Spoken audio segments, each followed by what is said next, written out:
భగవంతుడికి మనం 16 రకాల ఉపచారాలతో పూజ చేస్తాం. విఘ్నేశ్వర పూజ దగ్గర నుంచి శ్రీరాముడి రామనవం పూజ వరకు అన్నింట్లోనూ అలాగే చేస్తాం. సరిగ్గా అవి ఏమిటి అని చూస్తే మన ఇంటికి వచ్చిన అతిథికి చేసే సపర్యలు అవి. అంతకంటే గొప్పవేం కావు, మామూలువే, మన ఇళ్లలో రోజు జరిగేవి. ఇప్పుడు మానేశాం, కానీ ఇదివరకు దేవుడికి ఎన్ని సపర్యలు చేసేవారో అతిథికి అన్ని సపర్యలు చేశారు. తల్లిని దైవంగా భావించడం, తండ్రిని దైవంగా భావించడం, గురువును దైవంగా భావించడం చాలా దేశాల్లో, చాలా సంస్కృతుల్లో ఉంది, విశేషం కాదు. చేత మాతృదేవో భవ, పితృదేవో భవ, ఆచార్య దేవో భవ అనేది భారతీయ సంస్కృతికి మాత్రమే విశేషమని మనం చెప్పలేం, మిగిలిన చోట కూడా ఉన్నాయి. కానీ ఒక్క పూట తిని వెళ్ళిపోయే అతిథిని కూడా దేవుణ్ణిగా భావించి అతిథి దేవో భవ అని చెప్పిన సంస్కృతి భారతీయ సంస్కృతి మాత్రమే. ఎందుకోసం చెప్పారు? నువ్వు పుట్టింది నీకోసమే కాదురా, ఇంకోడికి కూడా పెట్టు. నువ్వు తింటే సరిపోయిందా? ఆయనకు కూడా పెట్టాలి కదా. భోజనం చేసేటప్పుడు శాస్త్రంలో ఏం చెబుతారంటే తలుపు తీసి ఉండడం మంచిది అంటారు. తలుపు తీసుకుని భోజనం చేయలేము ఈవేళ ఉన్న సంస్కృతుల్లో, మనకు కొన్ని ఇబ్బందులు ఉన్నాయి. కానీ పూర్వం తలుపు తీసే లోపల భోజనం చేసేవారు. తాను భోజనం చేసేటప్పుడు ఎవరైనా ఆకలితో బయట అరుస్తూ ఉంటే ఆయనకి పెట్టకుండా భోజనం చేయొద్దు అనేది హైందవ సంస్కృతి. కేవలా గౌభవతి కేవలాది అని వేదం చెబుతాం. కేవలం భార్యాభర్త, ఓ 2 పిల్లలు ఉండడం, మేము వండుకుతున్నామండి, మా కుటుంబం మాదండి, మా పిల్లలు సెటిల్ అయ్యారండి, ఇవన్నీ పెద్ద విచిత్రం కాదు. ఒక కుక్క కూడా తన పిల్లల్ని సెటిల్ చేస్తుంది. ఒక పిల్లి 7 పిల్లల్ని పెడుతుంది, 7 పిల్లల్ని సెటిల్ చేస్తుంది. అది పెద్ద విషయం కాదు, అవి జీవిత లక్ష్యాలు కావు. పొందవలసినటువంటి జ్ఞానం పొందనప్పుడు చెందవలసినటువంటి అనుబంధాలన్నీ కూడా నెమ్మదిగా పొందుతూనే వాటితో మనం ఎంతవరకు ఉండాలో అంతవరకు ఉండడం అనే ఆత్మజ్ఞానం పొందినప్పుడు, అంతిమంగా మోక్షం పొందినప్పుడు ఈ సెటిల్మెంట్లన్నీ పనికిమాలిన సెటిల్మెంట్ల కిందే లెక్క. అంటే జీవిత లక్ష్యం అంటే మనం ఏదో స్థిరంగా ఉండడం, సంపాదించుకోవడం, ఇటువంటి మహత్తరమైన ప్రదేశంలో 14 అంతస్తులో 32 అపార్ట్మెంట్లో ఉండడం, అక్కడికి అయిపోయిందండి మేము సుఖంగా ఉన్నాం. ఏం సుఖంగా ఉన్నావో? చిన్న దుఃఖం వస్తే తట్టుకోగలవా? చిన్న సుఖం వస్తే పొంగిపోకుండా ఉండగలవా? ఎవడైతే సుఖానికి పొంగిపోకుండా దుఃఖానికి కృంగిపోకుండా ఉంటాడో వాడు సెటిల్ అయినట్టు లెక్క జీవితంలో. సెటిల్మెంట్ అంటే అది. ఇంత ఐశ్వర్యవంతమైన అపార్ట్మెంట్లో ఉండేవారు ఈ మాటకి స్పందిస్తారని నేను అనుకోలేదు. మీ సంస్కారానికి ధన్యవాదాలు. ఇదే సెటిల్మెంట్. అంచేతను ఎవరైనా మీరు సెటిల్ అయ్యారంటే ఇంకా అవలేదండి, మాకు ఇంకా దుఃఖం వస్తే ఏడుపు వస్తుంది, సుఖం వస్తే లావు అవుతున్నాం, ఈ 2 లేనప్పుడే కదా సెటిల్మెంట్ అని చెప్పండి. అంచేత ఎవరు సెటిల్ అవుతారంటే సప్తఋషులు సెటిల్ అవుతారు. కశ్యపాత్రి, జమదగ్గిన, భరద్వాజ, గౌతమ, విశ్వామిత్ర, వశిష్ఠులు సెటిల్ అవుతారు. మనం ఎక్కడ సెటిల్ అవుతాం? మనం షటిల్ సర్వీసే, అటో బంతి కొడుతూ ఉంటారు. మనం షటిల్ అవుతాం ఇక్కడ. ఇటొకటి కొడతాడు, అటొకటి కొడతాడు. పెళ్ళం ఇటువైపు కొడితే మొగుడు అటువైపు నుంచి కొడతాడు, పిల్లలు 2 కొడతారు. మనకి సెటిల్ ఎక్కడ? ఒక్కో దెబ్బ గోప వాచిపోతుంటే సెటిల్మెంట్ ఏమిటండి?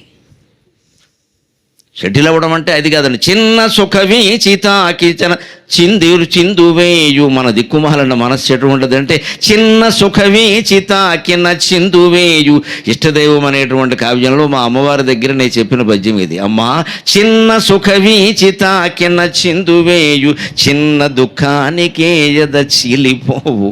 చిన్న సుఖవి చితాకిన చిందువేయు, చిన్న దుఃఖానికే ఎద చీలిపోవు.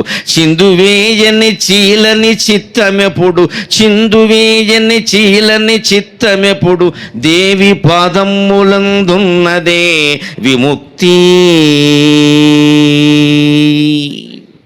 ఇది మనం పరిశీలించుకోవాలి. రామనవమి ఉత్సవం అందుకే, రామాయణ కథ మనం చెప్పుకునేది అందుకే. కథ మీకు తెలవదని కాదు, నేను కొత్తగా ఏమీ కథ చెప్పను ఇక్కడ, కథ కోసం రాలేదు. ఇవాళ రామాయణంలో ఉండే ధర్మాలు కూడా కాదు, ధర్మ సూక్ష్మాలు చెప్పుకుంటాం మనం. ధర్మం వేరు, ధర్మ సూక్ష్మం వేరు. ధర్మం పైకే తెలుస్తుంది స్పష్టంగా. అందులో రాముడి కథలో ధర్మానికి ఏం అనుమానం ఉండదు. రాముడి జీవితం తెరిచిన పుస్తకం, మాయలు మర్మాలు ఆయనకి తెలియవు. అదంతా వేణుగోపాలస్వామి, ఆ కథ వేరే. అమ్మో, ఆయనకే అర్థం కాదు, మనకెక్కడ అర్థం అవుతుంది. రాముడి ధర్మం, శ్రీకృష్ణుడిది లీల. రాముడు ధర్మావతారం, కృష్ణుడు లీలావతారం, శివుడు జ్ఞానావతారం. ఇది వేరు. రామాయణంలో అనుమానాలకు అవకాశం అంత స్పష్టంగానే ఉంటుంది. ఏమి దాచరం ఏమి ఉండదు రాముడి దగ్గర. విభీషణుడికి అభయం ఇస్తానంటే ఇస్తాడు, 10 మంది చూస్తుండగానే ఇస్తాడు. ఓ పక్క అభయం ఇచ్చి మళ్ళీ వెనకాల ఒక ఆ నిఘావాడిని పెట్టే రకం కాదే, నన్ను నమ్మాను వాడిని వదిలే అంటాడు అంతే. ఏమైనా అయితే ఏం చేయాలో ఆయనకు తెలుసు, ఆయన వీరుడు. అంత స్పష్టంగా ఉంటుంది. మరి ధర్మం ఉండగా ధర్మ సూక్ష్మం ఏమిటంటే కొన్ని రామాయణ కావ్యంలో ప్రత్యేకంగా వాల్మీకి రామాయణం ఎలా ఉంటుందంటే ధ్వని కావ్యం. పైకి తెలియదు అర్థం. వాల్మీకి కొన్ని మహార్థాలు లోపల నిక్షేపం చేశాడు. నేను రామకథే చెబుతున్నాను కానీ మీ కథ కూడా చెబుతున్నాను చూసుకోండి అని. పైకి మీకు రామకథలాగే కనపడుతుంది, ఇందులో మీ జీవితానికి చాలా ఉపయోగపడేటువంటి సూక్ష్మ అంశాలు చాలా ఉన్నాయి. అందులో ఇవాళ 2026 సంవత్సరం 21వ శతాబ్దం నాటికి ఉపయోగపడేవి మరీ ఎక్కువగా ఉన్నాయి, కాబట్టి చూసుకోండి అని చెప్పాడు. అవే ధర్మ సూక్ష్మాలు. ఆ సూక్ష్మాలను గ్రహించగలిగేటువంటి శక్తి భగవంతుడు మా వంటి వాళ్ళకి ఇస్తాడు. ఎందుకంటే అందరికీ చెప్పాలి కాబట్టి, లేకపోతే మాకెక్కడి నుంచి వస్తుంది? ఇస్తాడు. ఎవరే అబ్బాయి నువ్వు గ్రహించరా, నువ్వు చదవరా, నువ్వు 24,000 చదివావు కదా, ఊరికే పారాయణ చేయడానికి ఇక్కడ ఇందులో ఇది ఉంది ఇందులో ఇది ఉందని గ్రహించి చెప్పవయ్యా అంటాడు. ఆ చెబితే ప్రయోజనం ఏమిటంటే చిన్న సుఖ వీచితాకిన చిందువేయు చిన్న దుఃఖానికే ఎద చీలిపోవు. సాధారణంగా మన మనస్సు ఎలా ఉంటుందంటే ఒక సుఖం ఏదన్నా వచ్చి యా అంటాడు వెంటనే. ఇక్కడ ఎంత పొడుగు యాయో అది. ఇంత చేస్తే ఏమి లేదు, జీతంలో ఇంక్రిమెంట్ వచ్చింది. బోర్డు ఇంక్రిమెంట్ ఏదో యా అనదగినంత గొప్ప విషయం, అసలు దానికంత సీన్ ఉందా? నీకు ఒక్కడికే వచ్చిందా ఇంక్రిమెంట్? ఇంక్రిమెంట్ రాగానే ఏమవుతుంది? ఊరికే ఇచ్చామేటే గంట డ్యూటీ పెంచామంటాడు. మరి అప్పుడేమంటాడు? యా అంటాడు మళ్ళీ ఇక్కడ చాపేసి. బ్యాంకులో గుమాస్తాగా ఉన్నామనుకోండి, సాయంత్రం 5ంటికి తాళాలు అక్కడ బారేసి పోవచ్చు. మేనేజర్ అయ్యామనుకోండి 9 అయినా వెళ్ళడానికి లేదు. ఇప్పుడు మేనేజర్ గొప్పవాడా గుమాస్తా గొప్పవాడు? నన్ను అడిగితే గుమాస్తా అదృష్టవంతుడు. గొప్ప తక్కువ నాకు తెలియదు, గుమాస్తా అదృష్టవంతుడు. 5ంటికి తాళాలు అక్కడ బారేసి వాడు వాడి భార్య ఫస్ట్ షో సినిమాకి వెళ్ళిపోతారు. ఈ మేనేజర్కి ఆ యోగం ఉందా? వీడి కోసం చూస్తూ ఆవిడ అంతే. అక్కడ బాధ్యత పెరిగిందంటే బంధాలు కూడా పెరుగుతాయి. దీనివల్ల ఏమైనా ఉపయోగం ఉందా అంటే తలనొప్పి తప్పితే ఏం లేదు. డబ్బులు రావచ్చు, ఆ డబ్బులు తలనొప్పి. అసలు పైకి ఇంకోటి, మా చిన్నతనం నుంచి ఈ రోజు వరకు మేము అనుభవిస్తున్న సౌఖ్యం ఏంటంటే మా దగ్గర ఎంత డబ్బు ఉందో మాకు తెలుసు. మా పర్సులోంచి 500 నేటు చూసి ఎవరికైనా ఇవ్వాలి అంటే మేము ఒకసారి చూస్తాం, 500 అయ్యి బాబోయ్ కనపడుతూ ఉంటుంది ఎదురుగా, పచ్చనోటు కాగితం 500. మీకు అలా లేదు, గీకడమే. గీకు ఎంత గీకావో తెలియదు, ఎంత గోకావో తెలియదు, ఇంకెంత ఉందో తెలియదు. ఎప్పుడో ఒక షీట్ వస్తుంది, అది ఏకంగా తాజ్మహల్ నిర్మాణానికి వాడిన రాళ్ళు ఎన్ని ఉంటాయో అన్ని కాలమ్స్ ఉంటాయి అందులోనూ. అవన్నీ చూడడానికి మనకు బద్ధకం. మొత్తానికి పోనే మొత్తం టోటల్గా ఎంత ఉంది? చివరిలో ఏముంది? 3 రూపాయల పావలా ఉంది. ఎప్పుడు? 10వ తారీఖుని. మరి మిగిలిన 20 రోజులు ఎలా గడవాలా? ఇది మన కర్మ. ఎంత పెద్ద ఇంట్లో ఉంటే ఉపయోగం ఏంటంటే మనసులో శాంతి లేనప్పుడు. అంతకంటే పురుగుడుసులో ఉన్నా పర్వాలేదు, 2 చపాతీలు తిన్నాం, పడుకున్నాం, సుఖంగా చాపేసుకు పడుకున్నాం, హాయిగా గాలేసి. మనం ఏదో గృహప్రవేశం చేస్తాం, 100 మందిని పిలిచి భోజనాలు, అది మంచిదే, దానికేముంది? కోట్లు పెట్టి కొనుక్కున్నప్పుడు ఆ మాత్రం లక్షలు పెట్టి విందు చేయలేము, చెయ్యాలి కూడా. గృహప్రవేశం అప్పుడు విందు చెయ్యాలి. ఎందుకంటే కొన్ని దిష్టి మొహాలు ఉంటాయి, వాటి అవి శాంతించడానికి ఉంటాయి. మనం కొనుక్కోగానే ముందు తోడోళ్ళకి మేనళ్ళకి అందరికీ కోపాలు వచ్చేస్తాయి. వాడు కొని చెడరాడు అక్కడ, కార్నర్ స్టేట్ అనే ఈ బాబు అంటాడు ఇక్కడ. ఎందుకంటే మనం వారిని కార్నర్ స్ట్రీట్లో అడుక్కుంటూ ఉండాలని వాడు ఉద్దేశం. మనం కార్నర్ స్ట్రీట్లో బిల్డింగ్ కట్టేసాం ఇక్కడ. వాడు సంతోషించడు. పైగా వాళ్ళ ఆవిడ మీ మేనమావ ఎవరో మీ మేనల్డ్ ఎవరో కొంటాడో, ఎందుకు కొండో, అడ్డగోలుగా సంపాదించాడు అంటాడు ఇక్కడ. ఈ దిష్టి పోవడానికే భోజనాలు. ఎవరి కళ్ళల్లో ఏముందో మనకేం తెలియదండి. జీవశక్తి DNA అక్కడే ఉంటుంది అది. అందుకని అలాంటి పెద్దవాటికి మనం ఏదో ఎందుకు చేసామంటే ఇబ్బంది. గృహప్రవేశంలో గోవును కూడా అందుకే చెబుతారు. గోవుకున్న శక్తి ఏమిటంటే గోవు తోక కనుక అన్ని గదులలోనూ తిరగగలిగితే, ఎలాంటి చోట కష్టమే కానీ మామూలు అయితే తిరుగుతుంది, తిరగగలిగితే మనం ఇల్లు కట్టి ఇంకా గృహప్రవేశం చేయకుండా ఉండడం వల్ల అక్కడ భూతప్రేత పిశాచాలు ప్రవేశించే అవకాశం ఉంది. ఆ భూతప్రేత పిశాచాలన్నింటినీ తుడిచేసి చీపురు కట్టతో తుడిచి దుమ్ముని బయటకు తీసుకొచ్చినట్టుగా వీటిని, ఈ భూతప్రేత పిశాచాలను వెలుగు తీసుకురాగలిగే శక్తి ఒక్క గోవుకుంది. అందుకని గృహప్రవేశంలో గోప్రవేశం తప్పనిసరి అంటారు. ఇవాళ మన గోపికలకి ఏం చేసాం? గోవు బొమ్మ పెట్టాం, నమశివాయ. దీన్ని ఆర్టిఫిషియల్ ఇంటెలిజెన్స్ అంటారు. నేను ఒక ఉపాయం చెబుతాను, ఈ బొమ్మలు పెట్టి కృత్రిమంగా సంతృప్తి పడకండి. అది అనవసరపు సంతృప్తి. అది ఆ బొమ్మ ఏం చేయదు. శక్తి అంతా గోవు తోకలో ఉంది, కానీ గోవు బొమ్మలో ఎలా ఉంటుందండి? గోవు తోక మనం పెట్టలేము. అప్పుడు ఏం చేయాలి? అప్పుడు కూడా ఒకటి ఉంది, మన మనస్సులో గోవును ఆవేశింపజేసుకోవచ్చండి. గో సంబంధమైన ప్రార్థనా శ్లోకాలు ఉన్నాయి. అవి గనక ఆ సమయంలో ఆ యజమానురాలు కాస్త కంఠస్థం చేసి చదవగలిగితే 10 రోజుల ముందే అభ్యాసం చేసి రికార్డింగ్లు మళ్ళీ షూటింగ్లు పెట్టకండి, కృత్రిమత్వం వస్తుంది. గోవు రాదు, కృత్రిమత్వం వస్తుంది. ఇవి వద్దు అమ్మా, మేము చేయలేకపోయాం, ఎక్కడో 8వ అంతస్తులో 32లో ఉంటున్నాం, నువ్వు రాలేవు, మేము స్వాగతం చెప్పలేము. ఎందుకు వచ్చిన గొడవ ఇది? అందుకని నిన్ను గోమాత, నిన్ను మా మనస్సులోకి ఆహ్వానిస్తూ ఉన్నాం, మా ఇంటిని కాపాడు అంటే సమస్త దేవతల్లోనూ సమస్త భూతాలలోనూ భగవంతుడితో సమానంగా ఉన్నటువంటిది ఒక్క గోమాతేనండి, అందులో సందేహమే లేదు. వ్యాసభారతం చదివి చెబుతున్నా. వ్యాసభారతం అనుశాసన పర్వంలో గోమహిమ గురించి ఒక అధ్యాయమే ఉంది ప్రత్యేకంగా. భగవంతుడు ఒక జీవికి ఆ శక్తి ఇచ్చాడు, దాన్ని మనం గౌరవించాలి. అందుకే హిందువులు గోవో అంటారు. ఊరికే ఏదో ఒక జంతువు అని కాదు, అక్కడ దానికి ఆ శక్తి ఉంది ఖచ్చితంగా. కానీ మనం అంత పెద్దగా తీసుకెళ్ళాం, కానీ మనకు దాని ప్రయోజనం కలగాలి. ఎప్పుడు దేవుణ్ణి మన ఇంటికి ఆహ్వానించలేకపోతే, నిజం దేవుడు రాకపోతే ఏం చేస్తున్నామో బొమ్మ పెట్టి ప్రార్థన చేస్తున్నాం కదా. గోవు అయితే బొమ్మ కూడా పెట్టక్కల, మీరు పెట్టినా పర్వాలేదు, మీకు స్ఫూర్తి కలగడం కోసం గోవు బొమ్మ పెట్టుకోండి, దానికి పెద్ద ఇబ్బంది లేదు. కానీ ప్రార్థన చేయాలి. చేస్తే హాయిగా ఆ గోవు అనుగ్రహం మనలో కలుగుతుంది. గోవు సందర్భం వచ్చింది కాబట్టి చెబుతున్నాం. గోవుకి ఎంత నిరాడంబరత త్యాగం ఉంటుందో తెలుసు. అనుశాసనిక పర్వంలో చెబుతాడు, లక్ష్మీదేవికి ఒకసారి ఎక్కడా స్థానం లేని పరిస్థితి ఏర్పడిందట. అదేదో వ్యవహారం శాపం, అది పక్కనట్టండి. ఎక్కడా చోటు లేక గోవును అడిగిందట, ఎవరూ నాకు చోటు ఇవ్వట్లేదు, గోవా నువ్వేనా చోటు ఇయ్యి అని. అంటే వెంటనే గోవంతుట, అధ్రువాచపలాశ్యాక, నువ్వు ఉండవు, నీకు చోటు ఇచ్చామనుకో రేపు వెళ్ళిపోతావు మళ్ళీ. లక్ష్మి అంటే చెంచాల, డబ్బు ఇవాళ మన దగ్గర ఉంటుంది, రేపు పక్కింట్లో ఉంటుంది. ఎవరు చెప్పలేరు, ఎందుకంటే వీడికి ఏదో పుట్టకుండా బుద్ధి పుడుతుంది. బెట్టింగ్ చేస్తాడు, స్టాక్ మార్కెట్లో పెడతాడు. పెట్రోల్ ధర పడిపోతుందో తెలియకుండా పెట్టుబడులు పెట్టిన వాళ్ళందరూ ఇప్పుడు ఏమయ్యారో తెలుసు. ఒక్కసారి కిందకి పడ్డాయి మొత్తం అని, మళ్ళీ ఎప్పుడు పెరుగుతుందో తెలియదు. ఇలా పెట్టుబడులు పెట్టిన వాళ్ళు ఏమవుతారు? దుంపనాశనం అయిపోతారు. ఇదే లక్ష్మీదేవి పోవడం అంటే. దాన్ని పౌరాణిక భాషలో చెప్తారు మన వాళ్ళు. అంతేకాని లక్ష్మీదేవి అని ఒక వ్యక్తి వచ్చి ఇక్కడ నుంచి అక్కడికి ఏం వెళ్ళిపోదా ఆవిడ.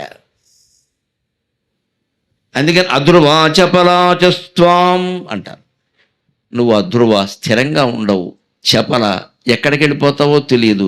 నీకు నా శరీరంలో చోటు ఇచ్చాననుకో, మళ్ళీ రేపు వెళ్ళిపోతావు, అది ఖాళీ అవుతుంది. అందుకని ఏం అనుకోకు, నేను నీకు చోటు ఇవ్వలేని. లక్ష్మీదేవికి కూడా సగర్వంగా చెప్పగలిగిన ఋషిప్రాయమైన జీవి గోవు మాత్రమేనమ్మా, మరొకటి లేదు మనకి. ఋషిప్రాయమైన వశిష్ఠుడు గోవు అంటారు, ఇద్దరు ఒకటే. వశిష్ఠుడు ఎంతో గోవు అంతే. ఋషులు చెప్పగలరు ఇలాగా, వద్దు నాకు డబ్బు వద్దని. మనం చెప్పగలమా? వచ్చింది రానే అంటాం. అందుకే వాళ్ళు ఋషి, మనం ఖుషి. వాళ్ళు హాయిగా ఉంటారు, మనం ఎందుకు హాయిగా ఉంటాం? నువ్వు డబ్బు వస్తే హాయిగా ఉన్నావు, లేకపోతే ఇబ్బంది పడ్డావు. అదే రామచంద్రుడి నుంచి మనం నేర్చుకోవాలి. పట్టాభిషేకం జరిగితే ఒకలాగా, జరగకపోతే ఒకలాగా లేడు, రెండు ఒకలాగా తీసుకున్నాడు ఆయన. అందుకని ఆయన స్థిరంగా ఉంటాడు. ఆయన మనస్సుని ఏదైనా ఒకటేని, వీడు నేను కాకపోతే ఆయన పరిపాలిస్తాడు. మా తమ్ముడు ఏముంది, నాకు గొడవ లేదు, హాయిగా అడవుల్లోకి వెడితే ఫామ్ హౌస్ కట్టుకుని ఉన్నాడు సీతాదేవితో సహా పంచవటిలో. ఇప్పుడు మనం ఇంత విల్లా కట్టాక మళ్ళీ ఫామ్ హౌస్ కడుతున్నామా లేదా? కైక దయ వల్ల అప్రయత్నంగానే సీతారామునికి ఫామ్ హౌస్ వచ్చింది ఉచితంగా. 1 ఏడాది 2 ఏళ్ళ 14 ఏళ్ళు ఉన్నారు. మళ్ళీ తర్వాత కింగ్ హౌస్కి రానే వచ్చారు. ఈ జీవితం అన్నాక అన్నీ ఉంటాయి కదా. అంచేది గోవు అంత గొప్పది. లక్ష్మీదేవి కూడా నేను నివాసం ఇయ్యను అంటే పాపం ఆవిడ బతిమాలింది. అయ్యో అందరూ కాదన్నారు, నువ్వు కూడా కాదంటే ఎలాగంటే అప్పుడు ఏమందో తెలుసా, దాని స్టేచర్ అండి నిజంగా గోవు, దాని స్థాయి. సర్లే వెనకాల ఉండండి అంటే గోమయం గోమూత్రం, శరీరం మొత్తంలో ఎక్కడా లేదు స్థానం, వెనకాల ఉండు అంది. వెనకాల అందుకే గోమయం పవిత్రం, గోమూత్రం పవిత్రం. వైద్య శాస్త్రం ప్రకారం గోమూత్రానికి తగ్గని వ్యాధి లేదు, గోమయం ఎదిరించలేని బ్యాక్టీరియా లేదు. That was all science, that is all science, Indian science, Hindu science. ఈ పిచ్చి నమ్మకాలు కావు ఇవి, పిచ్చి నమ్మకాలు కావు. ఆవు పేడతో కనుక ఇల్లు అలిగితే, ఇప్పుడు అలికేకండి నేను చెప్పాను కదా, మీ అపార్ట్మెంట్లో కుదరదు ఇది, మళ్ళీ జారి పడిపోతారు. ఇక్కడ కాదు, ఆవు పేడతో ఇల్లు అలకాలంటే ఇల్లు కూడా అలికే విధంగానే ఉండాలి, మట్టి ఇటకలతోటి. నువ్వు మార్బుల్ స్టోన్ పెట్టి ఆవు పేడతో అలుగుతానంటే అంతకంటే నేను చెప్పిన దండం పెట్టుకోవడం మంచిది. పూర్వం ఆవు పేడతో ఇల్లు అలికేవారు, గోడలు అలికేవారు. ఏ కీటకాలు రావండి. ఆ పక్కనే పడుకునేవాళ్ళు, నేల మీద పక్కేసుకు పడుకుని. అందరికి మంచాలు ఎక్కడ ఉన్నాయండి? కుటుంబ యజమాని సంపాదించేవాడికే మంచం వేసారమ్మా, నేను చాలా చోట్ల చూశాను పూర్వంలో. ఆయనకి మంచం వేసేవారు అంతే. ఆ పక్కన చిన్న మంచం వేసుకుని ఇళ్ళలో పడుకునేది. దానికి మిగిలిన వాళ్ళంతా కిందే అలాగే ఉండేవారు. నేల మీద పడుకున్నారు. వాళ్ళకి పాములు కరవలేదు, తేళ్ళు కుట్టలేదు. మరి మనకెన్ని విధాల ఇబ్బందులు వస్తున్నాయో తెలుసు. అంచేతన ఊరికే చెప్పరు పురాణాల్లో ఎప్పుడు కూడా. వాటిని ఆధునిక కాలంలో ఎలా చేయాలో తెలుసుకోవాలి. వీళ్ళు గోవును తీసుకురాలేకపోతే ప్రార్థన చేద్దాం. నిత్యం గో శ్లోకం ఇంట్లో చదువుకుందామంటే ఒక్క శ్లోకం నష్టమా? ఆ మాత్రం చదవలేమా? అంత బిజీగా ఉన్నామా? అందుకని ఈ సుఖానికి పొంగిపోకుండా, దుఃఖానికి కృంగిపోకుండా ఉండడమే రామాయణం.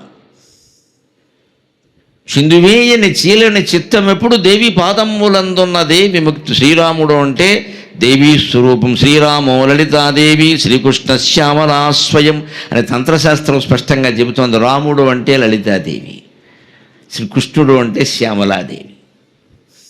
ఇద్దరు అమ్మవారి యొక్క అంశలే. లలితాదేవి మూలం లలితా పరాభట్టారిక, శ్యామలాదేవి ఆవిడ అంశ. ఒక సందర్భంలో అమ్మవారు ఆ రూపం ధరించి, ఆ రాముడు లలితాదేవి యొక్క స్వరూపం. లలితా సహస్రంలో ఉండే రహస్యాలన్నీ రామాయణంలో ఉంటాయి. దానికి దేంతో మొదలు పెట్టాలంటే బాలకాండతో. ఇవాళ మీరు రామ కళ్యాణం చేసుకున్నారు కాబట్టి ఒక కొత్త సంగతి చెబుతాను నేను. రామ కళ్యాణం జరగగానే, రామ కళ్యాణానికి మూలం ఏమిటంటే శివధనుర్భంగం. రామ కళ్యాణం నాడు మనం ఏం చేస్తాం? పానకం పంచుకుంటాం, పానకం తాగుతాం కదా. రామ కళ్యాణానికి పానకం ఎందుకు తాగుతారండి? వినాయకుడు అప్పుడు పానకం ఎందుకు ఉండదండి? ఆలోచించండి హిందూ ఆచారాల గురించి. రాముడికి పానకం ఇష్టం, రాముడికి పానకం ఇష్టం, సీతాదేవికి పూనకం ఇష్టం అని నేను రామాయణంలో ఎక్కడ చదవలేదు, అసలు ఎక్కడ లేదు. ఇది ఎందుకు వచ్చింది? సింపుల్ థింగ్, ఇది వేసవకాలం. అదే హిందూ ఆచారం అంటే. మన దేవతలు ఎంత గొప్పవాళ్ళు అంటే, మనకి ఏ కాలంలో మన ఆరోగ్యానికి ఏది ఉపయోగిస్తుందో అదే వాళ్ళకి నైవేద్యం పెట్టమన్నారు.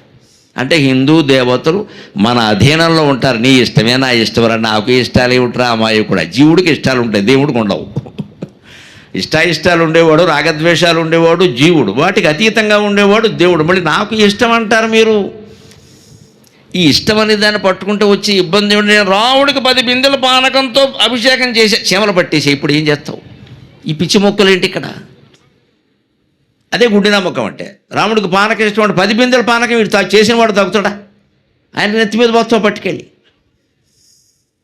పానకం నైవేద్యం పెట్టి నువ్వు తాగాలి కానీ ఆయన నెత్తి మీద పోస్తావేంటే? ఇదే మనం చేసే పిచ్చి పని. దేవతలకు ఇష్టం అంటే దాని క్వాంటిటీ పెంచుదామని చూడొద్దండి, దాని క్వాలిటీ ఏమిటో గమనించండి. హిందూ వేదాంత రహస్యం అర్థం. ఉండ్రాళ్ళు వినాయకుడికి ఇష్టం ఏంది? ఆయన చపాతీ తిండా, బిర్యానీ తిండా పెడితే తింటాడమ్మా. పెద్ద విషయం కాదు అది. అది భాద్రపద మాసం, వర్షాలు విపరీతంగా కురుస్తే కడుపులో నెమ్ము చేస్తుంది, అరగదు. నూనె పిండి వంటలు అరగవు. ఇప్పుడు గ్యాస్ లేక, నూనె లేక మనం అలాగే ఉన్నాం. ఇప్పుడు ఉండ్రాలు చేస్తావా, ఇడ్లీలు చేస్తావా అని. నువ్వు నూనె చేయాలంటే గ్యాస్ ఎక్కడదే? భాద్రపద మాసం, శ్రావణ మాసం వర్షాలు కురుస్తాయి. జఠరాగ్ని మందంగా ఉంటుంది, చాలా మందంగా ఉంటుంది. ఆ మందమైనటువంటి జఠరాగ్నితో పదార్థాలు అరగవు. నూనె పదార్థాలు తింటే కష్టం. అందుకని మన అజ్ఞానం ఏంటంటే, వినాయక చవితి నాడు ఒక్కరోజు ఉండ్రాలు చేస్తారు, ఇంకెప్పుడు చేయరు. ఎప్పుడైనా అడిగితే ఇవాళ వినాయక చవితి అంటే తద్దినం కాకపోతే గారెలు వండరా? గారెలు వండాలంటే ఎవడో ఒకడో పోవాలా? అదేంటండి? ఆ రోజు ఎందుకు పితృదేవతలకు మాంసం ఇష్టం? ఎందుకంటే పితృలోకానికి మాంసానికి సంబంధం ఉందమ్మా. ఏవై చంద్రమండల పర్యంతం మాష ఈ సూర్యమండల పర్యంతం అని మంత్రాల్లో చదువుతారు. మినువులకు ఎంత శక్తి ఉంది అంటే, అవి గాల్లో కనుక ప్రవేశించగలిగితే సూర్యమండలం చేరగలుగుతాయి, మనం చేరలేము. ఆ మినువులు పితృమండలానికి చేరతాయి. మినువులకు ఆ శక్తి ఉంది, ఒక్కో ధాన్యానికి ఆ శక్తి ఉంది, ఒక్కో జీవికి ఆ శక్తి ఉంది. అనే శక్తులు మానవులకి లేవు, జంతువులకి ఉన్నాయి, మొక్కలకి ఉన్నాయి. ఎవరు అంటే మనం తినే ధాన్యం చంద్రమండల పర్యంతం, అవి చంద్రమండల పర్యంతం పెడతాయి అగ్నిలో వేస్తే, యజ్ఞంలో వేస్తే. అదే మినుములు వేస్తే పితృమండల పర్యంతం పెడతాయి. అందుకని పితృదేవతలు పితృకార్యం చేసేటప్పుడు మినుములు ఉండమన్నారు. గారెని కాదు, గారి కాకపోతే ఇంకోటి ఉండు, గారెలని వచ్చింది దానికి అంతే. ఆ మినుములు అక్కడ అంతే, మిగిలినప్పుడు ఉండొద్దని ఏం లేదు ఇక్కడ. ఉండ్రాళ్ళు భాద్రపద మాసం ఎందుకంటే వర్షకాలం ఇంచుమించు ఆ వర్షకాలం 4 నెలలు వెళ్ళిపోయేవారు చాతుర్మాస్యం చేస్తారు సాధారణంగా. ఆ నెలల్లో మనం ఉండ్రాళ్ళే తినాలి. అంటే నూనెతో చెయ్యని పదార్థాలు, ఉండ్రాళ్ళనే ఏం లేదు, ఇడ్లీలు తినచ్చు, ఆవిరి కుడుములు ఉంటాయి అవి తినచ్చు, ఉప్పుడు పిండి అంటారు అది తినచ్చు, కాస్త తేలిగ్గా అరిగే పదార్థం. అలాగే ఇప్పుడు పానకం, రామనవమి నాడు పానకం పంచిపెట్టింది ఒక ఇల్లాలు 3 లోకాలు తిరిగి. ఎవరు అనుకుంటున్నారా? ఆవిడ మన్మధుని భార్య. ఇది కవుల చమత్కారం. మన్మధుని భార్య ఎవరండి? Ratidevi. For your kind information, అందమంటే ఎర్రగా ఉంటారు, తెల్లగా ఉంటారు, పొరపాటు. రతివల్లభుడు నలుపు, రాత్రి నలుపు. ప్రపంచం మొత్తానికి అందగాడైన మన్మధుడు నల్లగా ఉంటాడు. అందుకే నల్లగా ఉండేవాళ్ళే అందంగా ఉంటారు. చూసుకో, నల్లగా ఉన్నంత మాత్రం అందంగా ఉంటారని ఏం లేదు. మన దేశంలో ఎక్కువ మంది నల్లగా ఉంటారు, అందుకని మనకు నలుపు నచ్చదు. ఎర్రగా బుర్రగా అంటే నాకు ఎర్రగా అర్థమైంది, బుర్రగా ఏంటో అర్థం కావట్లేదు. పెళ్లి చూపు చూసి వచ్చాక ఎవరన్నా పెళ్లి కూతురు ఎలా ఉంది, ఎర్రగా బుర్రగా అంటాడు. ఎర్రగా ఓకే, బుర్రగా వాట్ అంటే బుర్ర లేదన్నమాట. రాముడు రామచంద్రుడు నల్పు, రతివల్లభుడు నల్పు. రామచంద్రుడు నల్పు, సామజంబది నల్పు. రతివల్లభుడు నల్పు, రాత్రి నలుపు. మనం పూజిస్తున్న రామచంద్రుడు నలుపు, సామజం ఏనుగు నలుపు, రతివల్లభుడు నలుపు. ప్రపంచంలోనే అందగాడును పూజింపబడే మన్మథుడు నలుపు, రాత్రి నలుపు. రాత్రి నక్షత్రాలతో ఎంత అందంగా ఉంటుంది, నల్లగా ఉండబట్టే అందంగా ఉంది. పగలు నక్షత్రాలు ఉంటాయి, మనకు కనపడవు కానీ ఉంటాయి, రాత్రి కనపడతాయి. ఆ రతివల్లభుని భార్య రతీదేవి ఉంది, ఆవిడ పానకం పంచిపెట్టి. ఆవిడకేమిటండి సరదా? రామనవమి నాడు ఆవిడ పానకం పంచిపెట్టేమిటి? ఆవిడకో కక్ష ఉంది, ఆవిడకో కోపం ఉంది. ఎవరి మీద? శివుడి మీద. ఎందుకని? వాళ్ళ ఆయన శివుడు దగ్ధం చేశాడు. శివుడు విల్లు ఎవరు విడిచాడు? రాముడు విరిచాడు. ఆ విల్లు విరిచినప్పుడే శివ కళ్యాణం, రామ కళ్యాణం. అందుకని లతీదేవి పానకం పంచిపెట్టింది. హ్యాపీ డిన్నర్ అందుకోండి.